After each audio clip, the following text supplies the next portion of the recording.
semiconductor is one of the few areas where previously US hold a technological edge over China. Yeah.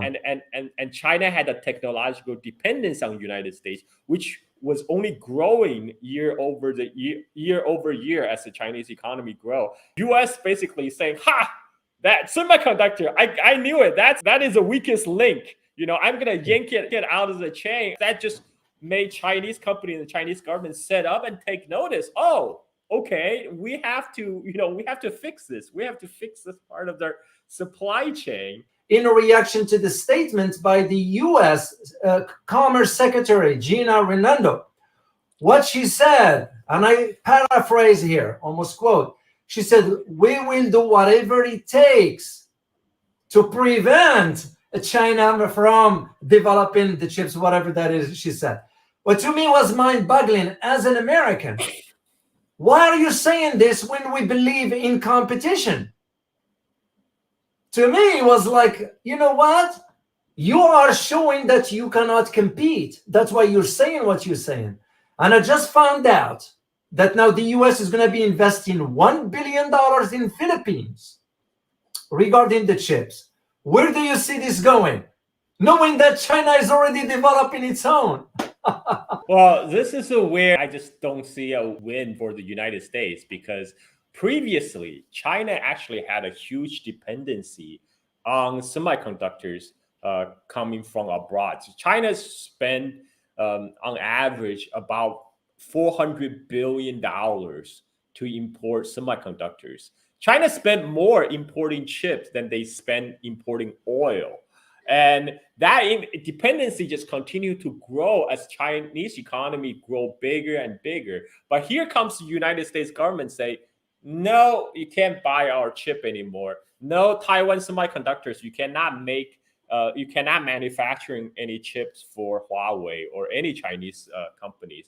And now China they have no choice but to manufacture their own chips. And the data shows that last year, China imported about $40 billion worth of chip making equipment. One of the reasons they did that is because try to beat the sanction date, because United States is also trying to limit the export of chip making equipment to China. And a lot of the things were supposed to take effect at the beginning of this year. So last year in 2023, to beat the sanction, China imported about $40 billion worth of chip making equipment. And now China is largely self-sufficient in the low end and the mid end chip making. Now that's why you see articles talking about, oh, China might flood the world with semiconductors, just to show you how ridiculous the U.S. chip sanction was. So U.S. both placed the chip sanction against export of semiconductor chips to U.S., but U.S. also put sanction on the Chinese domestic manufacture of semiconductors, which means American companies are not, any companies that do business with U.S. cannot buy semiconductors made in China. So for GM, which makes more and sell more cars in China than they do in United States, for the GM China plants, which makes cars in China and sell to the Chinese consumers, they are not allowed to buy semiconductor chips from Chinese semiconductor manufacturing because of U.S. sanction. This was really an existential issue for the Chinese industry as a whole. Largely, they have overcome that problem. And so this is where you got to the point where BYD, the number one manufacturer of EV in the world nowadays, they just surpassed Tesla. They make their own semiconductors in-house in China. They make everything in China. Like Tesla makes about 68% of the Tesla car is made by Tesla. They're in-house by Tesla, but most of it is made in China. Also, because BYD, 75% of the component of a BYD car is made by the company of BYD. They make their own semiconductors, they make their own batteries, they make everything. Semiconductor is one of the few areas where previously US hold a technological edge over China. And China had a technological dependence on the United States, which was only growing year over year as the Chinese economy grow. US basically saying, ha, that semiconductor, I knew it. That is the weakest link. I'm gonna yank it get out of the chain. That just made Chinese company and the Chinese government set up and take notice. Oh, okay, we have to fix this. We have to fix this part of their supply chain. So we're no longer dependent, and we're no longer liable to U.S. sanctions. And so now they have already covered the low end and the mid end semiconductor sector. They're moving on to the high end semiconductor, and with the recent breakthrough of SMIC making 7-nanometer chips for Huawei, they're already maybe moving in the right direction. They're catching up more quickly than Gina Raimondo had expected. That's why she's making such announcement. I mean, she was embarrassed. She was embarrassed because at the time, Huawei timed the release of their latest flagship phone, Mate 60. They timed the release to the Gina Raimondo visit to Beijing. Yeah. It was strategic. It was strategic, Carl. Which to me was like, hey, China, do we telling you we can take care of this? You can go ahead with your sanctions, which was stupid of her to say. And on the Chinese social media, there's so many people making meme picture of Gina Raimondo as the spokesperson for Huawei phone. They'll have this meme picture. I am Gina Raimondo. I endorse Huawei. So I mean, I can't understand why she's upset about that. What is she saying? She's saying U.S. will do whatever it takes. Whatever it takes to stop China's technological advance. And now this is an existential issue for China and Chinese people. Because they first of all, Chinese have long memories. They remember what happened last time when China fell behind technologically. That was that led to the Opium War, when the industrialized Britain easily defeated a still agrarian China. Brings back what we said earlier about the Chinese demographics, because the Chinese population is declining. So they have to aim for moving up the value chain. They cannot buy on the bottom part of the manufacturing, because there won't be that many labor available for the labor intensive industry anymore. China have to move up the value chain to automation, to AI. United States is saying, no, you can't do that. We're not going to allow you to do that. Now, this for China is an existential issue. For China to move forward in 21st century, they have to. This is why I think in a way the U.S. sanction created more incentive than Chinese government's own action to spur the technological development inside China itself. And because now for all the Chinese industries, they have to survive this together. It's do or die. They can no longer depend on their American suppliers, because U.S. government can anytime cut them off just by a stupid decree from the Congress, like what they're doing with TikTok, right? Which is ridiculous. Exactly. It's ridiculous. As a matter of fact, here is one thing, Carl, that a lot of people do not know. Here in the US, there are some companies now, they are pushing back against the government. They don't want them to take this action regarding the sanctions on the chip stuff, because it's going to impact the market right here. The same thing now is going to be happening with TikTok. There are about 70 million people who works when it comes down to TikTok right here in the US. And this whole decision, it wasn't about China to begin with. This one had to do with bowing to Israel, because Israel was asking members of Congress to do the work. And shame on those politicians. Our politicians are corrupted. I've always said this, and I don't shy away from saying it. So really, it was about the pressure, because they realized that they couldn't control TikTok. So they don't want people to know. And I've seen some footage through TikTok. I don't have an account on TikTok, but I've seen some footage on TikTok that wasn't reported here on the media because they choose for a specific reason. So what's alternative, right? Facebook is oh, unusable. yeah. I have stopped using Facebook like since last year because there was a point where anything I post on Facebook, they will mark it as spam like 24 hours later, and I had to dispute it. And after that, I mean, you know what? I'm just gonna keep Messenger to keep contact with people. I'm not gonna bother posting on Facebook anymore. And anyway, Facebook demographic now is gearing toward older population. You know, all the youngest are on TikTok. And this is also another factor toward the TikTok ban, because TikTok is eating lunch of Meta, the Facebook, and Google, because YouTube is trying to promote the YouTube Shorts or whatever, but they can't compete with TikTok. So both Google and Facebook, they have their own financial incentive to shut down their chief competitors, to kill their rival, TikTok, and they're the ones who themselves are very deeply embedded in the military industrial intelligence complex of United States, because all of them are embedded with NSA, and this is another thing. Every accusation by US is a confession.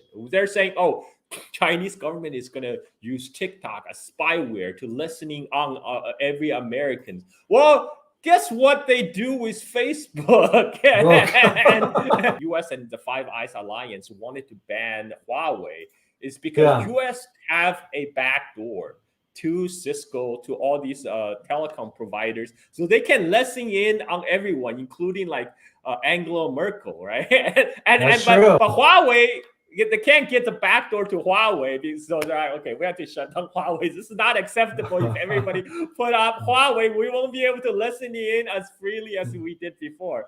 And so this is a similar issue with TikTok, because it's bullshit to say TikTok is pushing Chinese propaganda, because you'll find tons of anti-China propaganda on TikTok. And so I think you're right about kind of the cracking down on anti-Israeli content, because as far as I can tell, Facebook and Google, they're very strict. Like right now on YouTube, anytime in any video I talk, even tangentially talk about Palestine, immediately the AI flags it, demonetize it. Yeah. So yeah.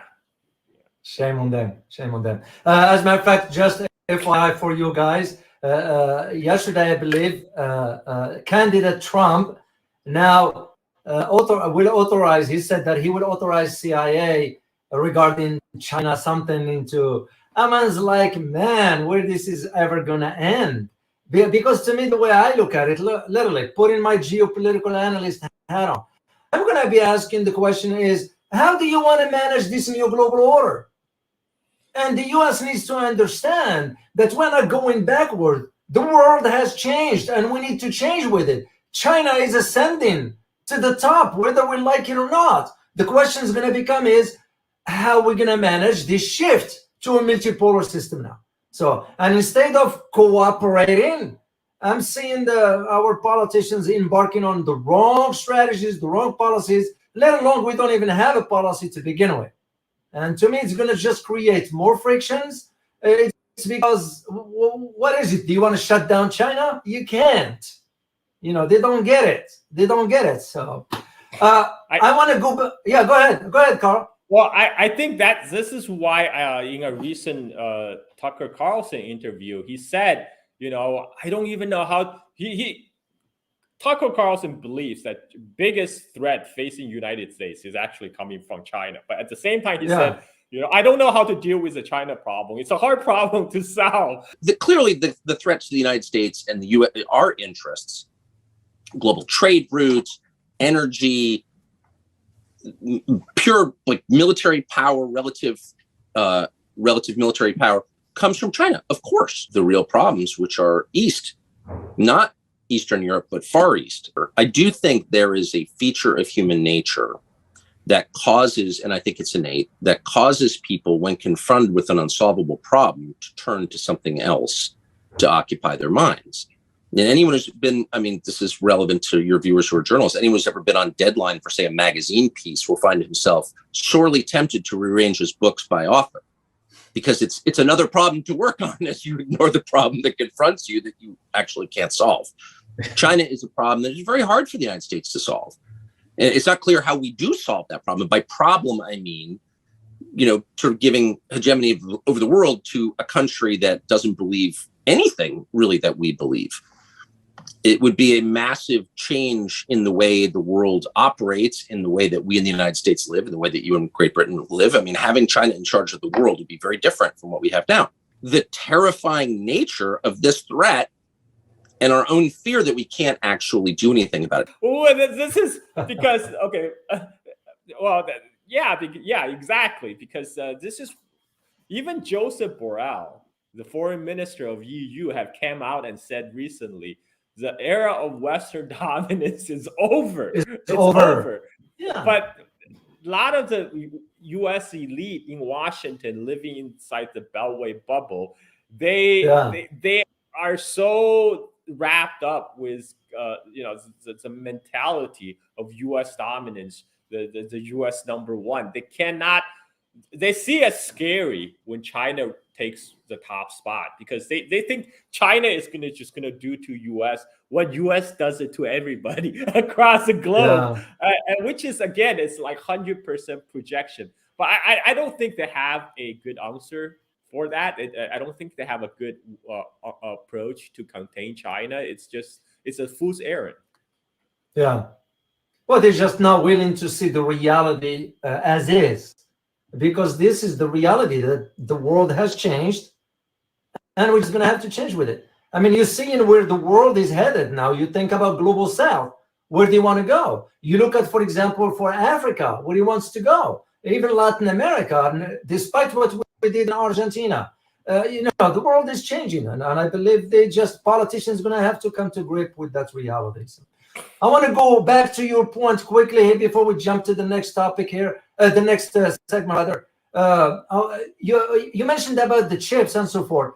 I want to get your take, Carl, about also why the Secretary of Commerce had to include Thailand into this strategy. What are they trying to do?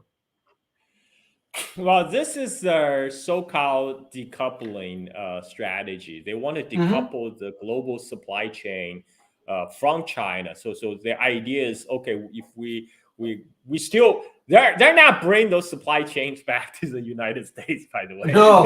so instead of, so if not China, then where? Then maybe like the rest of the other Asian countries. They always look for what is the next China. But you know what? The next China is still China. There's no next China, because there's no China has the economy of scale, because it has a large integrated supply chain, large pool of labor, large market.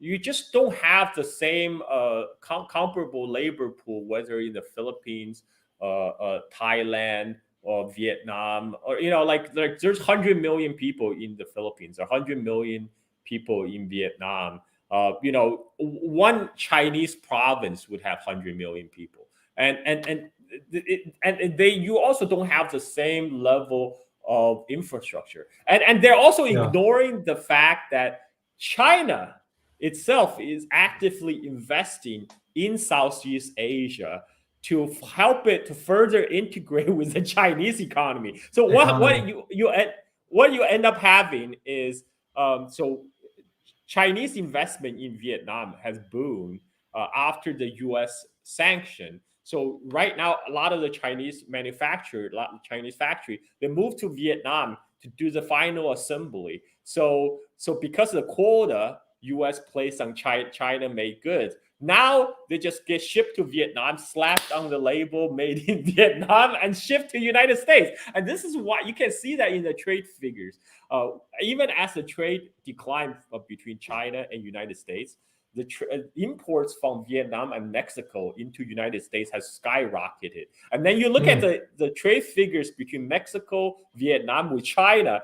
The trade figures between Vietnam, Mexico, and China also skyrocketed. So Vietnam and Mexico become a backdoor for the Chinese manufacturers to continue to sell to the United States. And so this is why, like, all these Mickey Mouse attempt by the U.S. Washington elite to try to sidestep the Chinese supply chain and it's not going to work. I mean, for China, it's fine. You build your production facility in the Philippines, in Thailand, whatever, because in the end, all these regional economy are pretty tightly integrated with the Chinese economy anyway.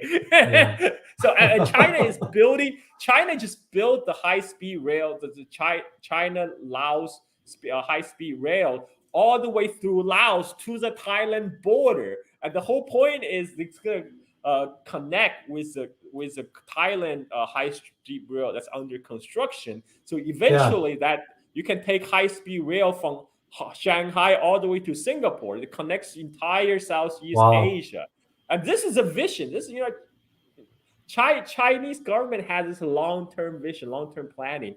And US, all they can think about is, we're pivoting to Asia. But all that pivot mostly it's not economic. It's military. It's military deployment of military hardwares and proliferation of US bases, like what they're doing in the Philippines right now. Because in terms of economic investment in Southeast Asia, the Chinese trade with Southeast Asia dwarf whatever U.S. investment into the region. I mean, there's no competition. There's no competition in that area.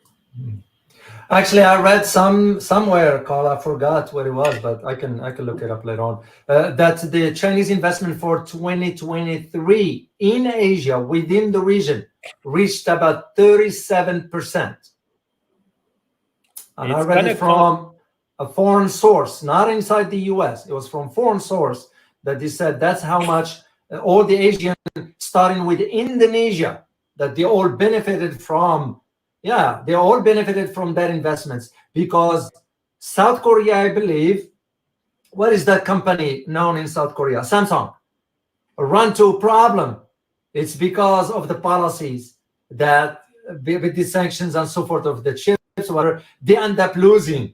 They're losing big share of the Chinese market. So, and even despite that, China had the 37%, shows where the real investment is. Yeah, the problem is, the U.S. sanctions on semiconductors against China that prevent U.S. firms and all the U.S. vassal states, all the companies in the U.S. vassal state, Japan, South Korea, etc., from selling to mainland China. That means once China start to indigenize production inside mainland China, those foreign companies will permanently lose their market share in China. They're never getting it back, because what if Chinese manufacturer have a local suppliers, they will not go to the foreign supplier anymore, because the foreign supplier can be cut off anytime. Who is willing to take that geopolitical risk? And so this is why this is going to apply to other U.S. firm, AMD, Intel, Micron, NVIDIA. All of them, once they lose that market share in China, they're never going to get back. And guess what? Before the U.S. sanction, China was one of their largest market. That's where they make most of their money. And if they lose that, it's going to be game over for many of them. Yeah. Well, this is why I remember, what's his name? Tim Cook went ahead and removed the operations from India, brought it back to China. And I was like, what the heck? Then why did you do it in the first place? Why didn't you stay in China? This is they keep on thinking, we're gonna find next China. Maybe India will be the next China. Vietnam will be next China. No, next China is still China, because you need time. I mean, India has a lot of potential, but in terms of infrastructure, education, they're nowhere close to where China is currently. And they just, and also like Apple, their original plan was actually pretty modest. Their plan to move 25% of the iPhone production to India by like 2035 or 2050 or something. But now it looks like there's no way they're gonna do that, because they over 90% of the iPhone is still made in China. And the Chinese investment into the rest of the world will continue to grow.